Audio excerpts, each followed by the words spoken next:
నేను ప్రమాణం చేస్తున్నాను. నేను నా పేరుని, నా గుర్తింపుని, నా ఇంటిని, కుటుంబాన్ని అన్నిటినీ వదిలేసి ఒక నీడగా మారిపోతాను. ఒక ఊరు పేరు లేని, రూపం లేని నీడలాగా. నేను మాటిస్తున్నాను, ఎవ్వరూ చేయలేని పనుల్ని నేను చేసి చూపిస్తాను.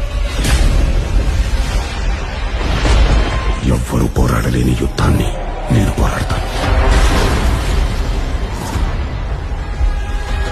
మిత్రులైనా సరే, ఆప్తులైనా సరే పట్టించుకోను. ప్రేమించిన వారిని కూడా చూడను. వెనకడుగు వేయకుండా వెళ్ళిపోతాను. పేరు తెచ్చిపెట్టని, సాక్ష్యాలు లేని త్యాగాలు ఎన్నో చేస్తాను. దాని ఖరీదు నా ప్రాణమైన, చివరికి నా ఆత్మైనా సరే చెల్లిస్తాను. ఆలోచించకుండా దాటేస్తాను. ఇప్పుడు నేను మనిషిని కాను, ఒక ఆయుధాన్ని. యుద్ధంలో ఆయుధాన్ని చస్తా లేదా చంప